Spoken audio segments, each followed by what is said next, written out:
Welcome back, everybody, to another deep dive. And today we're going to be talking about something really interesting. It's something that's kind of been in the news cycle lately. hmm And it's one of those questions where it's like, does a comedian's offensive joke at a political rally actually make a difference? Does it actually have any impact? Yeah, it might seem like just a fleeting moment of controversy, but this particular situation really brings up some really important points about voting rights and representation and how we perceive different groups within our country. Right. And so the incident that kind of sparked this whole conversation was a comedian at a Trump rally who made this really offensive joke about Puerto Rico being a floating island of garbage. Yeah. And of course, this immediately drew criticism from, a lot of prominent figures in the Puerto Rican community, people like Bad Bunny, Jennifer Lopez. And that reaction really highlights a really crucial point here. While this joke was being made at a rally in New York City, which has a very sizable Puerto Rican population who can vote in U.S. elections, the people of Puerto Rico itself cannot vote for president. Right. And it seems like a lot of people aren't even aware of that. You hear Puerto Rico and you just automatically assume that they have the same voting rights as any other U.S. citizen. Yeah, it's understandable why people would make that assumption, but the reality is a bit more complicated. Residents of Puerto Rico are U.S. citizens, but because Puerto Rico is a U.S. territory and not a state, they don't get to participate in presidential elections unless they establish residency in one of the 50 states or Washington, D.C. So how did this kind of unique situation come about? I know Puerto Rico became a U.S. territory way back in 1898 after the Spanish-American War, but what's kept them in this kind of political limbo for so long? Yeah, so there's been this very long-standing debate over whether Puerto Rico should become a state, which would then give them full voting rights and representation in Congress. Yeah. It's a complex issue with really strong arguments on both sides. Let's dive into those arguments a little bit. What are some of the main reasons why people support statehood for Puerto Rico? Well, for supporters, it really comes down to equality and self-determination. They argue that it's inherently unfair for Puerto Ricans to be U.S. citizens and yet be denied the right to vote for president or have full representation in Congress. They see statehood as a matter of, really basic democratic principles. Yeah, I mean, it's hard to argue with that. The idea that everyone deserves equal representation seems pretty fundamental. So what about the other side of the argument? What are some of the reasons why people oppose statehood for Puerto Rico? Well, there are a few different reasons. Some people who oppose it are concerned about the economic impact. They argue that Puerto Rico might not be financially ready to kind of shoulder the responsibilities that come with statehood.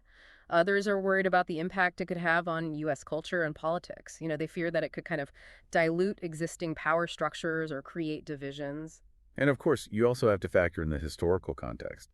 Puerto Rico has its own very unique culture and identity. And some people worry that statehood could lead to a sort of assimilation and a loss of that distinct heritage. Right, it's not just about the political and economic considerations. There are really deep-rooted cultural and emotional factors at play here as well. So how has this debate been playing out in recent years? Have there been any significant steps taken towards statehood? Well, there have been a few key moments. In recent referendums that have been held in Puerto Rico, a majority of residents have actually voted in favor of statehood. However, the ultimate decision rests with the U.S. Congress, and they've been pretty reluctant to grant it. So it's a bit of a stalemate then. Yeah, you could say that there's clearly a desire for statehood within Puerto Rico, but there's also resistance and uncertainty within the U.S. government. And this kind of brings us back to this whole thing with the comedian's joke and the backlash that it caused. Right. Because even though the residents of Puerto Rico can't directly vote in the presidential election, this incident has really brought the issue of their political status back into the spotlight. Absolutely. It's a very stark reminder of the complexities and inequalities that exist within our current system. And it raises an important question. If this incident potentially sways Puerto Ricans on the mainland, will their vote be enough to actually have an impact on the election? Right, because as we mentioned earlier, there are actually more Puerto Ricans living in the mainland U.S. than there are on the island itself. And their votes could be particularly significant in key swing states like Pennsylvania, which has a pretty large Puerto Rican population. Exactly. So, while the joke itself might seem kind of trivial on the surface, it's actually brought to light some really significant issues that could actually end up influencing the outcome of the election. Yeah, it's really interesting how something like an off-color joke can actually be a catalyst for bringing these long-standing issues to the forefront of the national conversation. For sure. And it makes you wonder, will voters, particularly those in swing states with those big Puerto Rican populations, actually be swayed by something like this? Have they already made up their minds, or could this actually, shift the political landscape? It's tough to say for sure, but if we look at the reactions from some of the, key figures in the Puerto Rican community, there's this very clear sense of frustration and anger. Like there's this feeling that, their concerns and their struggles have been kind of dismissed or even mocked. Yeah, the statements from people like Bad Bunny and Jennifer Lopez have been really powerful. They really highlight how this incident felt like just another, instance of disrespect towards Puerto Rico. And it all kind of ties back to those issues we talked about before about the lack of full representation and the, ongoing debate about statehood. This whole incident seems to have tapped into those deeper feelings of being overlooked and undervalued. It's also interesting to think about how this controversy might play into the kind of existing narrative surrounding each campaign. We know that Harris has been actively engaging with the Puerto Rican community, both on the island and in the diaspora, talking about her plans to support them. Right. And this incident creates a pretty stark contrast. On the one hand, you have a candidate who's making a visible effort to connect with and address the concerns of Puerto Ricans. And then on the other hand, you have this, a comedian at a rally for the opposing candidate making light of their struggles. It's almost like a real-time illustration of the different approaches these campaigns are taking. And it forces voters to consider which vision resonates more with them.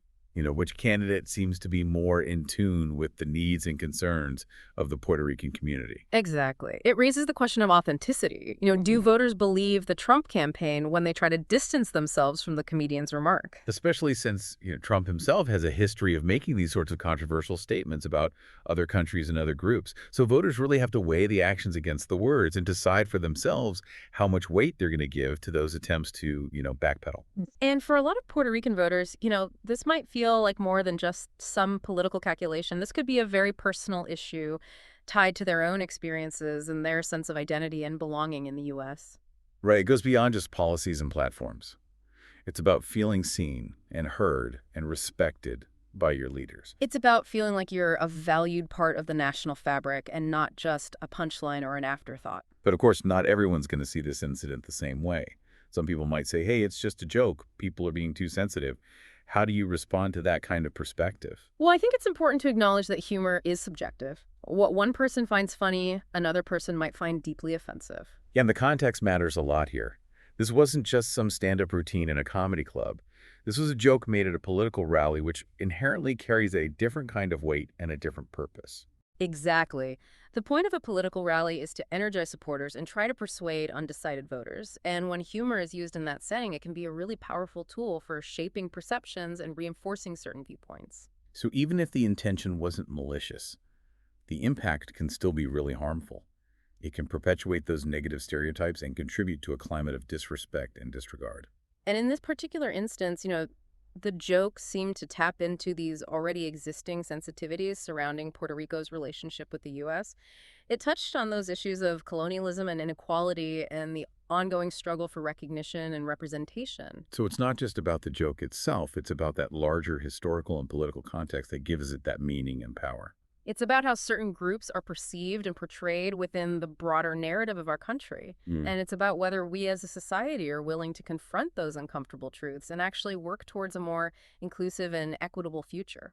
Which leads us back to that question of whether voters will ultimately care about this controversy or whether it will just kind of fade into the background noise of the election cycle. I think it could go either way. It depends on a few things. Will the media continue to cover it and keep it in the public consciousness? Because if it's just a one-day news story, it's probably not going to have a lasting impact. Right. But if it becomes a recurring theme, particularly in those states with large Puerto Rican populations, it could definitely become something that voters consider when they go to the polls. Especially if they feel like this incident is part of a larger pattern of behavior, a kind of lack of respect for their community. Yeah, and then there's the question of how each campaign chooses to address this controversy moving forward. Will they actually use it as an opportunity to engage in some kind of meaningful dialogue about Puerto Rico's political status and the concerns of the Puerto Rican community? Or will they try to just kind of deflect and downplay it, hoping it just blows over? The way they handle this could send a really strong message to voters, especially those who haven't made up their minds yet. It's like walking a tightrope. You have to be sensitive to the concerns of the Puerto Rican community without alienating other voters who might not see this issue as a top priority. Yeah, it's a good reminder that in a close election, even something that seems small can have these ripple effects and end up influencing the outcome in ways you might not expect. Definitely something to keep an eye on as we head into the final stretch of the campaign. But, it's important to step back for a second and think about the bigger picture here. Totally.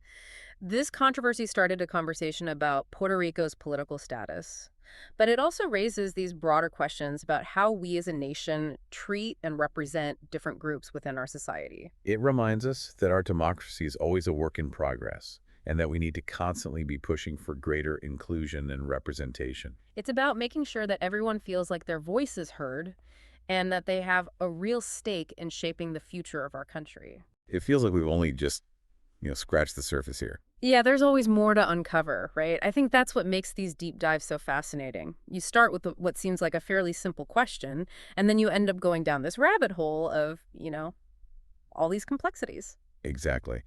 And this particular deep dive has really highlighted the fact that Puerto Rico's relationship with the U.S. is anything but straightforward. It's this really intricate mix of history and politics and identity. Yeah, and it's a relationship that I think is often overlooked or misunderstood. Even people who are, generally pretty well informed about current events might not fully grasp the nuances of Puerto Rico's political status or all the challenges that they face. Which is why I think, as offensive as it was, this comedian's joke has actually kind of served as this accidental wake-up call. It's forced people to start paying attention and asking questions that they maybe hadn't really thought about before. Yeah, and hopefully that will lead to a more informed and nuanced conversation about these issues. Because regardless of whether or not Puerto Rico, ultimately ends up becoming a state, I think it's really important that we at least acknowledge the complexities of their situation and treat them with the respect and dignity that they deserve. Absolutely. But let's just say, hypothetically speaking, that Puerto Rico does eventually become a state. Yeah. What kind of impact do you think that would have on the overall U.S. political landscape? Well, as we touched on earlier, it would definitely have a pretty significant impact on the balance of power in Congress. Puerto Rico would gain 2 senators and probably, a handful of representatives in the House, which could potentially really shift the dynamics in both chambers. And that could have like a domino effect on everything, right? Right. Legislation, judicial appointments, presidential elections. It'd basically be redrawing the political map in some pretty fundamental ways. Exactly. Yeah. And it would also change the way we think about ourselves as a nation. Adding a new state with its own unique culture and history would force us to sort of re-examine our national identity and, what it really means to be American. It would raise all these questions about how we integrate these new voices and perspectives into our current systems of government. Right. And it would challenge us to create a more inclusive and representative democracy. Yeah. It would be a really significant turning point in our history with these far-reaching consequences that I don't think we can even fully grasp at this point. So as we wrap up this deep dive, I want to leave our listeners with one final thought. Yeah. Wherever you stand on the whole issue of Puerto Rican statehood, Yeah. I think we can all agree that it's a topic that deserves, thoughtful consideration and respectful dialogue. It's not just about politics, it's about people's lives and their sense of belonging in this country. Absolutely. And it's a really good reminder that, even in a country as big and as diverse as the United States, every voice matters. Every community deserves to be heard and to be respected. And every individual has the power to make a difference. So keep learning, keep asking questions, and keep having these important conversations. Because at the end of the day, the future of our democracy depends on it. Well said. Thanks for joining us on this deep dive. Until next time, keep exploring a bit.